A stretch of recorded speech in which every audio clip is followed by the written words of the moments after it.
Ok, quero cumprimentar a cada um novamente, dizer da minha alegria de nós podermos estar aqui nesse momento especial. Como disse o Tiago, nesse momento chuvoso, né, meio preguiçoso, e que vocês realmente venceram essa preguiça, né, de alguns, que muitas vezes, por outras coisas, eles estão prontos, né? Então, assim, muitas vezes um show, né? Talvez se nós anunciássemos um show aqui na igreja, né, Tiago? Aí seria diferente, né? Então, as pessoas hoje, para show, as pessoas fazem, né, as tripas do coração, né? Eu até estava assim, eu gosto muito de futebol, os irmãos, muitos aqui gostam também, né? Mas hoje eu meio desanimei com esse negócio de futebol, até da Copa, né? E eu já assistia mais, com mais ímpeto, né? Mas assisto, né? E as cores do Brasil são uma coisa que eu acho muito bonita, então, pô, tem uma camisa amarelinha, né, e tal, eu gosto disso, mas aí estava vendo até, né, assim, é uma coisa de muito show, né? Você está vendo um dos jogos lá, que é umas seleções que não é nem como uma seleção brasileira, esse time mais de primeira aí, né? Era R$5.000 o ingresso. R$5.000 o ingresso. Eu fico pensando que os brasileiros que estão lá e estão, nem falam mal do país, de crise no país, como é que estão tudo lá nos Estados Unidos, e olha que não é fácil, né?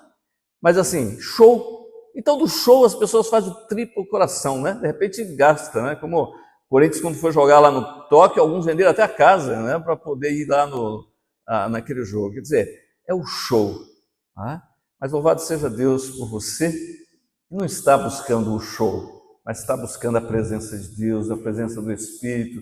Aquela pregação que foi feita no domingo passado aqui, que falou sobre isso, justamente pelo que eu ouvi da Viviane aqui. Então, louvado seja Deus pela tua vida, porque você tem compromisso com Deus, compromisso com a tua igreja, com a tua comunidade, e você faz aí os seus sacrifícios também por ela, porque todos nós temos que fazer o nosso sacrifício, e em parte é o que nós vamos estar falando aqui nessa noite. Então, convido os irmãos que abram suas Bíblias lá em Lucas, capítulo 9, do versículo 51 ao versículo 56. Lucas, capítulo 9, do versos 51 ao 56. A palavra diz assim: E aconteceu que, ao se completarem os dias em que devia ele ser assunto ao céu, manifestou no semblante a intrépida resolução de ir para Jerusalém. E enviou mensageiros que antecedessem. Indo eles, entraram numa aldeia de samaritanos para lhe preparar pousada. Mas não o receberam, porque o aspecto dele era de quem decisivamente ia para Jerusalém. Vendo isto, os discípulos Tiago e João perguntaram: Senhor, queres que mandemos descer fogo do céu para os consumir? Jesus, porém, voltando-se, os repreendeu e disse: Vós não sabeis de que espírito sois? Pois o Filho do Homem não veio para destruir as almas dos homens, mas para salvá-las. E seguiram para outra aldeia. Pai, eu quero orar em nome de Jesus. Te dou graças, Senhor, por estar aqui juntamente com meus irmãos, e neste momento de adoração, Senhor, nós podemos abrir a sua palavra, ler a sua palavra, e sabemos que teu Santo Espírito falará à nossa vida e ao nosso coração. Porque aqui não existe homem, mas existe o Senhor, ó Pai, o teu Santo Espírito. Não existe a vontade humana, mas a vontade que o Senhor realmente faça com que a cada dia e cada instante saibamos que somos servos e servas do Senhor. Peço a sua bênção, a sua iluminação, para que esse momento seja um momento onde teu nome seja glorificado. É o que eu oro em nome de Jesus. Amém. Irmãos, quero refletir um pouco com os irmãos nesse texto da palavra do Senhor sobre o tema: a crise da inconstância e a firmeza de Cristo. A crise da inconstância e a firmeza de Cristo. Porque eu vejo nesse texto justamente um amparo para aquilo que nós vivemos nos dias atuais, na sociedade contemporânea. Eu sei que cada um de vocês aqui já perceberam isso, uns de forma mais contundente, outros menos, mas todos perceberam essa questão de termos e vivemos numa sociedade bastante inconstante, que chega a ser, parece que uma patologia. Né? Mas é evidente que numa sociedade tão plural como nós vivemos, né, de tantos diferentes e de tanta comunicação neste mundo, a qual nós da geografia chamamos de globalização, é normal até que aconteça isso. Mas nós vemos também as pessoas sendo influenciadas de tal forma, né, como Bauman falava sobre que a sociedade líquida, né, ou seja, as coisas parece que nada se segura, né? Então, assim, as pessoas perderam completamente, muitas vezes, as suas convicções em relação a quase tudo. Tudo se torna, parece que, descartável na vida das pessoas. As pessoas passaram a viver a sua essência de vida como se fossem consumidores. Tá? E aí, no aspecto do consumo, é aquela questão justamente das pessoas não terem convicção, porque o próprio mercado assim o faz. Né? Você tem que consumir hoje cria maior uma novidade para você, porque tem que continuar consumindo. E isso é normal no mercado. O problema é quando nós aplicamos isso nas coisas que são das nossas vidas, dos nossos relacionamentos, das nossas crenças. Tá? Então hoje nós vemos que as pessoas, né, mudam de profissão. Não estou falando que as pessoas não podem mudar de profissão, mas mudam de profissão, muda de cônjuge, muda de habitação, muda de igreja, muda de convicções teológicas de uma hora para outra. Né? É uma coisa que a pessoa cria daquela forma e muitas vezes precisa mudar mesmo. Tá? De repente vimos que estavam pensando ou crendo de forma errada e temos possibilidade de mudar. Ótimo isso. Mas essas coisas não podem ser feitas assim a toque de caixa, tá? Como se nada, na verdade, das nossas atitudes ela tivesse algum efeito. E nós sabemos que não é assim. Sabemos no dia a dia que não é assim. Mas nós vemos que as pessoas mudam com uma facilidade de convicção, de coisas que são importantes na sua vida, como se ele fosse trocar de uma peça de roupa. Tá?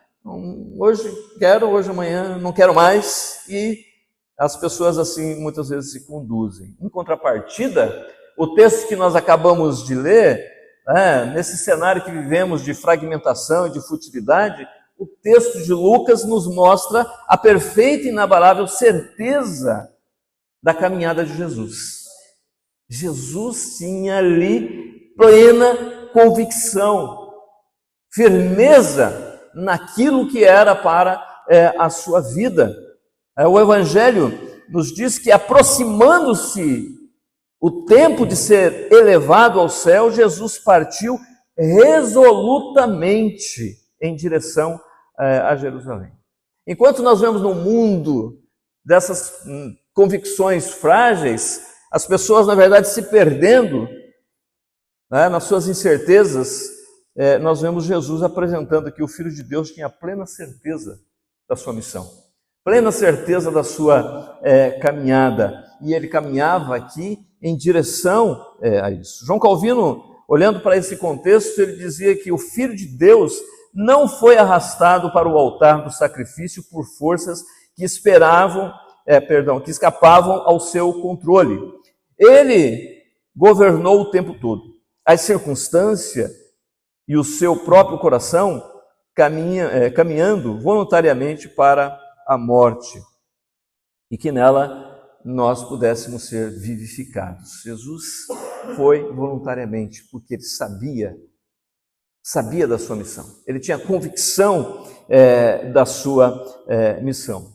Teologicamente aqui, essa é a transição que aponta para a consumação do pacto da redenção. Jesus caminhava agora, neste momento, ele deixava ali a Galileia, o palco ali de muitos milagres da sua atuação, e fixa seu rosto para a consumação da sua missão em direção a Jerusalém. Sabendo então da sua missão. Isso leva para nós algumas marcas que são essenciais, que devem governar a nossa caminhada, a caminhada do povo de Deus, a nossa vida. Algumas marcas que podemos dizer que são essenciais. Primeira coisa que nós vemos aqui: conheça o tempo de Deus para a sua vida. Na nossa caminhada e no mundo de fragilidade, de fragmentação, as pessoas estão perdidas, porque as pessoas muitas vezes não sabem de fato qual é o tempo de Deus para as suas vidas. E nós vemos em Jesus aqui pleno disso, como filho pleno disso, sabendo qual era o tempo de Deus para a sua vida. O evangelista Lucas diz aqui expressamente que estava se aproximando o tempo de Jesus ir para o céu. Tempo de Jesus para o céu. Todos nós temos o tempo de Deus na nossa vida. E nós precisamos observar isso. E muitas vezes é difícil. Admitir a nossa finitude, admitir que temos que tomar muitas vezes determinados cálices na nossa caminhada, que temos que carregar a cruz em determinados momentos, que temos que olhar para coisas que muitas vezes não entendemos, mas que deveríamos estar obedecendo. Há um tempo de Deus. O Tiago até aqui falou justamente aqui, no momento quando leu o texto de Paulo, e Paulo tinha essa compreensão. E há um tempo de Deus para a vida de cada um de nós. E há um tempo de Deus para nós como igreja do Senhor. Então, o próprio escritor de Eclesiastes, né, ele diz, ele afirma, para tudo há uma ocasião certa, há um tempo certo para cada propósito debaixo do céu. A maturidade cristã autêntica, ela reside na bendita capacidade de discernir o tempo do Senhor para a nossa vida. E mais, de submeter-se ao tempo do Senhor. Não é algo fácil de fazer, mas é algo que nós precisamos saber e entender que é o tempo de Deus para cada um de nós e não ficarmos perdidos, porque muitas vezes as pessoas se perdem justamente por isso, por não saber. Você já viu assim, tem experiência, principalmente com criança ou mais ainda adolescentes, eles são bastante perdidos sobre as coisas. Eles nunca sabem bem o que eles querem. E é por isso que muitas vezes estão reagindo também com o mundo ao seu redor. Nós, adultos, devemos compreender mais isso. Agora, sim, todos nós temos essa dificuldade. E por isso é importante nós discernirmos e entendermos que nós temos que não só discernir, mas aí entra a questão de nos submeter. Jesus foi o exemplo disso. Ele mostra aqui para nós. Nesse texto ele mostra que ele se submeteu à vontade soberana do Pai. O apóstolo Paulo exorta a igreja de Corinto, dizendo justamente para eles, conhecer o tempo de Deus não significa decifrar tabelas escatológicas, mas possuir a mente de Cristo Jesus. É isso que Paulo falou para eles naquele momento. Vós tendes a mente de Cristo. A mente de Cristo é discernir o tempo de Deus para a vida nossa. Para a sua vida como homem, esposo, como esposa, como mulher, a sua vida como trabalhador, empresário, a sua vida como cristão, como igreja. Então nós temos que olhar para o Senhor e pedir que tenhamos realmente essa mente de Cristo, para que a gente possa discernir os tempos. Os tempos são difíceis, a própria palavra diz. E é por isso que é importante nós discernirmos bem isso. Também nós vemos que Jesus aqui, a palavra diz que ele partiu resolutamente. Então, uma das coisas que temos que fazer também, além de nós sabermos o tempo de Deus, é resolver fazer a vontade de Deus. Resolver fazer a vontade de Deus, que na verdade, nós nos submetemos a Deus. Quantas e quantas vezes nós estamos vendo as pessoas sabendo, nós presbiterianos principalmente, né? Nós estudamos muito. É assim que o pessoal fala. O pessoal conhece o presbiteriano por isso. E aí, no mundo evangélico, conversa com algumas pessoas e fala, vocês presbiterianos estudam muito, né? Quer dizer, muitas vezes nós estudamos muito, aprendemos muito, né? Somos dedicados com isso. Mas isso muitas vezes, o quê? Conhecimento.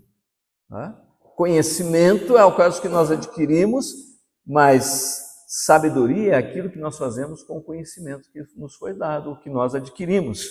E é importante justamente, então, nós sabemos, não somente sabemos, mas de fato nos submetemos.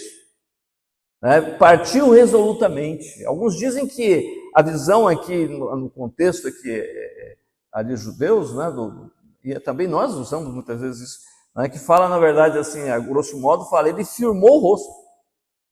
Firmou o rosto para Jerusalém. Tomou a direção de Jerusalém. porque essa era a vontade do Pai para ele, essa era a vontade de Deus. Então, sentimentos mudam, mas a verdade de Deus, ela é imutável, o plano de Deus para a vida de cada um de nós, e nós devemos estar firmados nisso. E por que Jesus estava firmado? Porque o próprio Cristo ensinou, né, que a sua comida e a sua bebida consistia em fazer a vontade do Pai. Mateus capítulo 4. Quando ali tentado para ser dissuadido da sua missão, de não ir para Jerusalém, de não fazer a vontade do Pai, ele disse: a minha vontade consiste não em comida, em bebida, mas sim em fazer a vontade de meu Pai. E é isso que nós tememos também na nossa caminhada, para não ficarmos perdidos de um lado para o outro, como nós vemos a nossa sociedade. Então nós temos que entender que Cristo, quando fala isso, indo para Jerusalém, ele estava falando justamente que ele ia para a luta, ia para o sofrimento, ia para a cruz, ia para o Calvário. Ele sabia do que ele ia passar, do que ele ia sofrer, mas ele estava firmado nisso, em obedecer ao Senhor. Então, é necessário também, ao sabermos a vontade de Deus, nos submetermos à vontade de Deus. E para isso nós temos que crucificar a nossa carne, crucificar o nosso eu e obedecer a palavra revelada do Senhor para a nossa vida, quanto família, enquanto igreja, quanto cristãos. Jonathan Edwards, ele dizia que nada nos torna mais semelhantes a Cristo do que a firme resolução de obedecer a Deus, quando o custo dessa obediência é a nossa própria carne. A santidade floresce no solo da determinação santa. Então, se nós não resolvemos nos submeter à vontade de Deus, vamos ficar sempre assim. Aquelas pessoas instáveis, um dia de um jeito, um dia do outro, um dia eu quero, um dia eu não quero, hoje eu quero servir ao Senhor, amanhã já não quero mais. Então é importante nós sabermos da vontade do Senhor e nos submetermos a ela. Também uma outra coisa importante nós vemos é que Jesus aqui no capítulo 9, o verso 52 mais precisamente, diz assim: e enviou mensageiros que o antecedessem. Então nós vemos que na nossa caminhada também algo que é fundamental é nós procurarmos aliados. Procurarmos aliados. Caminhada não é fácil, caminhada é difícil. E hoje, no mundo que nós estamos vivendo, nessa coisa que nós estamos falando de inconstância e de fragmentação, nós vemos as pessoas também muito egoístas. Não sei se é uma forma de defesa, mas as pessoas cada vez estão se isolando mais, desacreditando umas nas outras. E é lógico, a palavra nos ensina que nós temos que ser prudentes, mas, porém, nós temos que entender que as pessoas também são instrumentos de Deus para abençoar a nossa vida. E Jesus aqui, vejam bem que coisa interessante, a misericórdia de Deus é tão grande, porque Jesus precisava de auxiliar. Jesus não precisava. É o arquiteto do universo, o sustentador de todas as coisas, mas, no entanto, ele pedia para pessoas, escolheu pessoas. Por quê? Porque Deus, na sua infinita misericórdia, sabe da minha limitação, da sua limitação, e que nós precisamos uns dos outros. E que o pecado tenta fazer com que nós nos separemos, não tenhamos visão de comunidade, sejamos individualistas. E aí nós vemos justamente que Jesus mostra ali, naquele momento ali, que ele procurou pessoas para serem seus aliados em fazer a vontade do Pai, em cumprir a sua missão. Para cumprir a sua missão, você precisa de aliados. Você precisa de pessoas que te ajudem. E acredite, Deus levanta pessoas assim. A igreja é para ser assim. É para nós nos ajudarmos uns aos outros. Mas Deus coloca na igreja, coloca na sua família, coloca em pessoas que são amigas para serem parceiros, para que você possa fazer a vontade de Deus, cumprir a vontade de Deus. Não escolha caminhar sozinho. Não escolha, porque isso é o que a sociedade acaba fazendo. As pessoas pregam-se, aí é uma mensagem das pessoas serem cada um cuidar de si mesmas, e depois, na verdade, cada um está abandonando o outro. Porém, nós vemos que Jesus escolhe, né? Ele se cerca de mensageiros, conta com aliados humanos e opera por meio de relacionamento comunitário. Está aí a igreja. Está aí a igreja, que as pessoas muitas vezes não estão tão dispostas a se sacrificar minimamente para manter a comunhão, para manter o relacionamento. Tá? Valorizam tantas outras coisas. Mas a hora que venha a dureza, a hora que venha o sofrimento, a hora que venha alguma luta, aí lembra do crente. Lembra daquele que está na comunhão, daquele que está no corpo, e fala, ore por mim, porque lá na cabeça dele,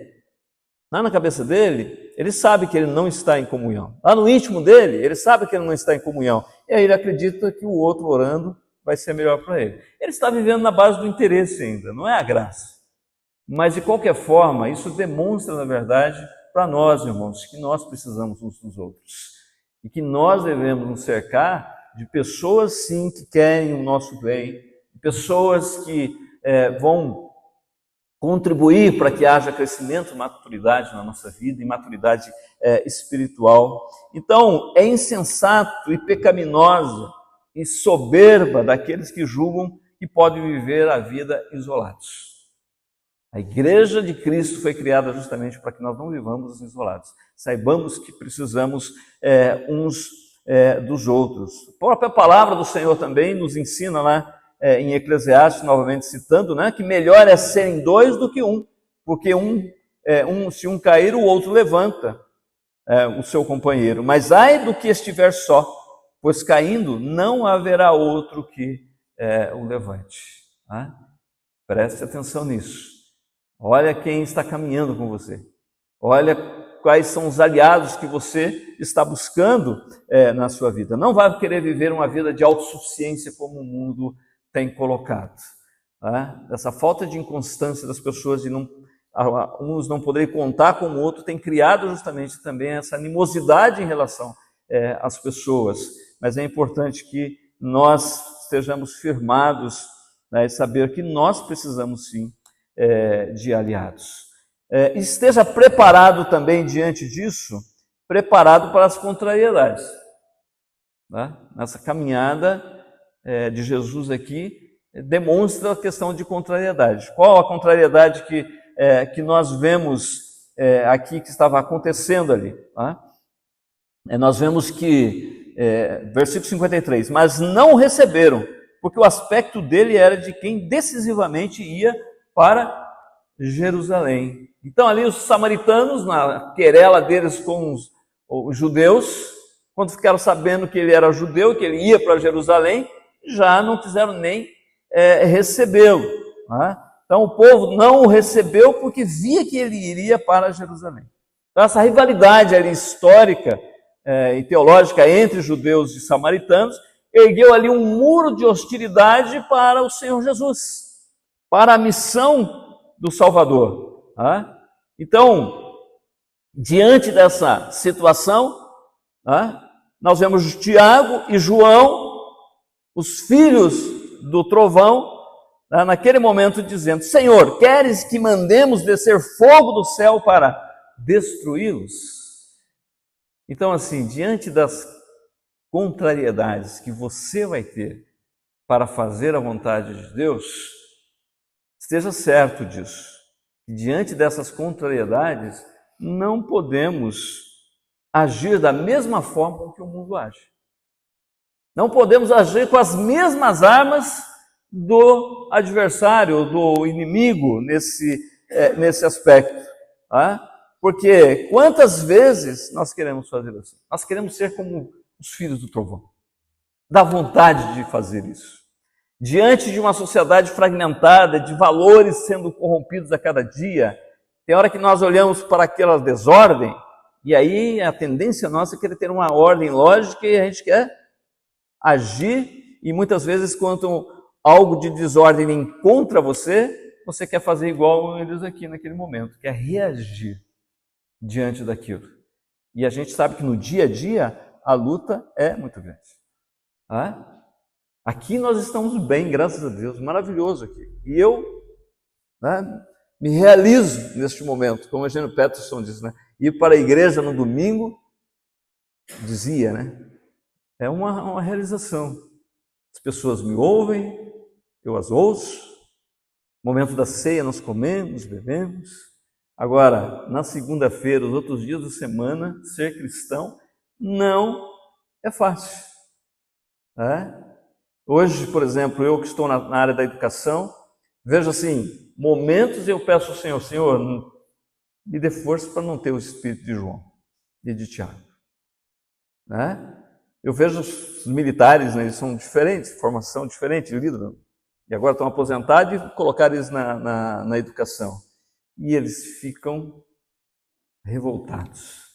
Aí eu vejo eles falando coisas para alunos que vocês nem imaginam que um adulto pode falar aquilo. Mas assim, eu entendo por que eles falam aquilo. Entendeu? Mesmo sabendo e achando que nós não temos que reagir dessa forma. Mas é a reação natural e normal, muitas vezes, das pessoas.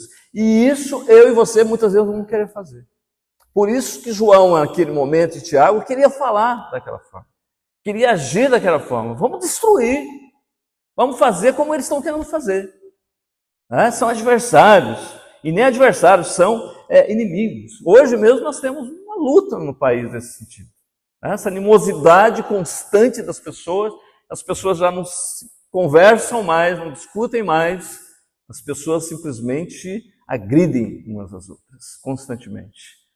Por quê? Por causa desse tipo, muitas vezes, de comportamento. Então, devemos administrar as oposições. Elas vão acontecer, as contrariedades vão acontecer. Temos que administrar isso com o espírito de Jesus, com o espírito de mansidão. Vinde a mim, todos que estáis cansados, sobrecarregados. Ele diz, eu sou manso. E a mansidão, já expliquei para os irmãos, mansidão é poder sobre controle, não é frouxo. Jesus não era frouxo, ele era manso. Ele tinha o controle sobre as coisas, sobre as circunstâncias. E assim. Então aqui, João e Tiago, neste momento, eles não estavam no controle da situação. A circunstância estava engolindo eles. Alguns dizem assim, né, que a circunstância é como um colchão. Se você deitar sobre elas, você vai ter controle. Mas se você colocar o colchão sobre você, aí ele vai te esmagar. E as circunstâncias são assim na nossa vida. Por isso, temos que ter a mente de Cristo. O cristão piedoso não se deve surpreender quando o mundo o rejeita, pois o servo não é maior do que o seu Senhor.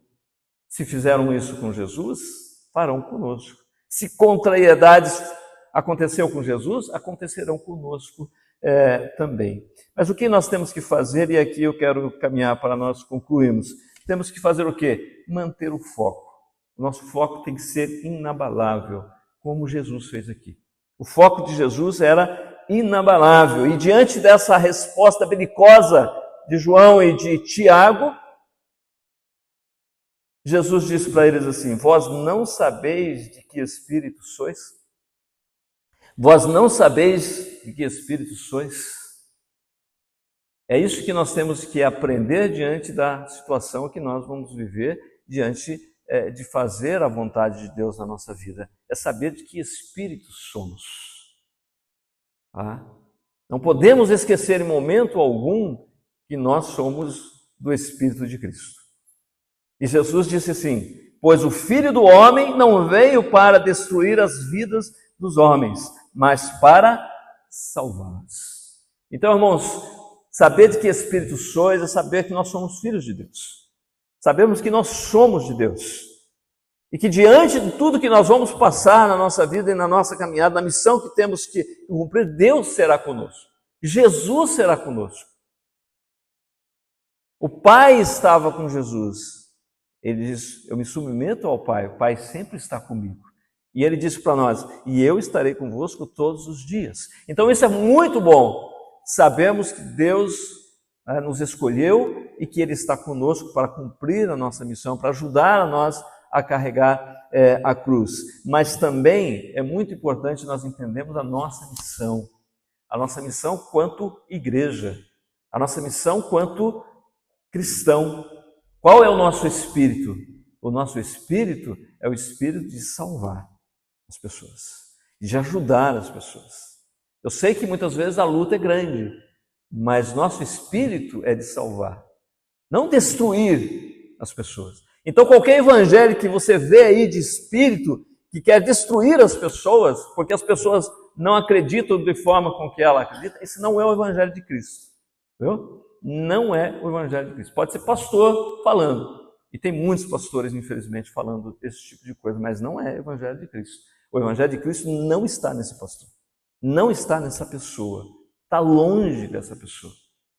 E nunca vai estar nessa pessoa se essa pessoa não se render ao evangelho de Cristo. Por isso, temos que não esquecer, não podemos nos esquecer de qual é o espírito nós somos. Temos que manter o nosso foco na missão que Deus tem em nós. Nós temos que saber que nós somos a igreja de Cristo e somos representantes de Jesus.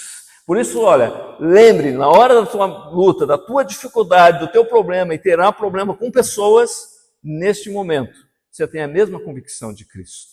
Ele não estava sendo entregue ali por causa do sinédrio, porque os fariseus, os saduceus queriam isso, porque o Império Romano queria isso. Ele não estava à mercê disso. Ele, em dado momento, falou bem assim, olha, nenhuma coisa você poderia fazer para mim se do alto não fosse te dado essa permissão. Ele sabia, na verdade, que era a sua relação com o Pai.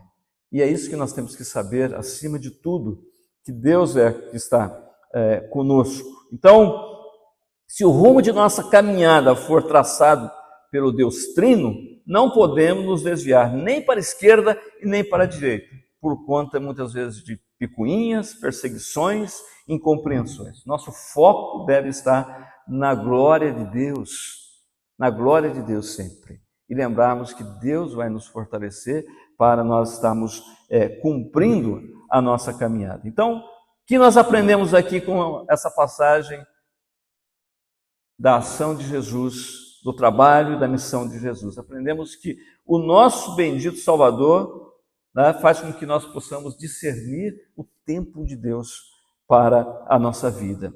Resolver obedecer o Senhor, custe o que custar, fazer a vontade de Deus. É isso que temos que tentar nos submeter a isso, viver em comunhão mútua, ou seja, não vamos caminhar sozinhos, vamos buscar os aliados, nossos irmãos são aliados. Deus coloca o instrumento de vidas para nos ajudar. E haja diante das contrariedades, haja com a doçura da graça de Deus. Você foi alcançado pela graça de Deus. Você é o que é pela graça de Deus, pelo amor de Deus. Por que você quer destruir os outros? Por que você quer ter o mundo somente, muitas vezes, para você? Pense assim, no céu, o que é que nós teremos? Você já pensou nisso? Já parou para pensar numa sociedade, muitas vezes, assim? No céu, nós teremos fome? No céu, nós teremos pessoas que terão coisas supérfluas e outros não terão nada? No céu, nós teremos pessoas querendo se matar umas às outras? Se no céu não teremos essas coisas, irmãos, por que é que nós aceitamos tão naturalmente essas coisas nessa vida, nessa terra? Por isso precisamos procurar a doçura da graça de Deus, nós principalmente igreja, nós cristãos, e nós presbiterianos, que entendemos que nós somos o que somos pela graça de Deus. Então, olhemos, como diz Hebreus, para o autor e consumação da nossa fé. Mas olhemos como Jesus olhou aqui para Jerusalém, firmemente para o autor e consumador da nossa fé. E Deus será comigo, Deus será com você, Deus será conosco, Deus será com a sua igreja. Amém? Pai, eu quero orar em nome de Jesus.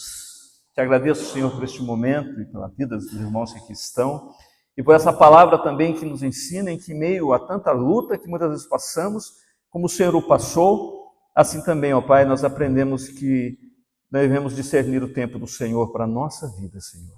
E resolver obedecer à sua vontade, ó Pai, mesmo com lutas, mesmo com contrariedades, ó Deus, mas que diante disso, ó Pai, nós possamos buscar a comunhão, ó Deus, uns com os outros, buscar, ó Pai, a instrumentalidade de vidas que o Senhor colocou para nós, e também, Senhor, temos um espírito de doçura da sua graça, principalmente naqueles momentos mais difíceis, ó Pai, que nós precisamos dessa igreja do Senhor, ó Pai, e que não tenhamos o Espírito, ó Deus, ali naquele momento como de João, de Tiago, mas que tenhamos o Espírito de Cristo, porque temos a sua mente, Senhor, e que possamos agir dessa forma. Abençoe a tua igreja, abençoe teu povo. É o que eu oro em nome de Jesus. Amém. Amém, irmãos. Louvado seja o Senhor. Vamos ter um momento de oração uns pelos outros. E eu quero também agradecer os irmãos pelas orações dos irmãos. Nós viajamos lá para São Paulo e Deus nos cuidou, foi tudo bem na viagem, né? E como eu estava falando com o irmão Danilo ali, São Paulo não é fácil, eu até gosto de São Paulo, mas assim, não é fácil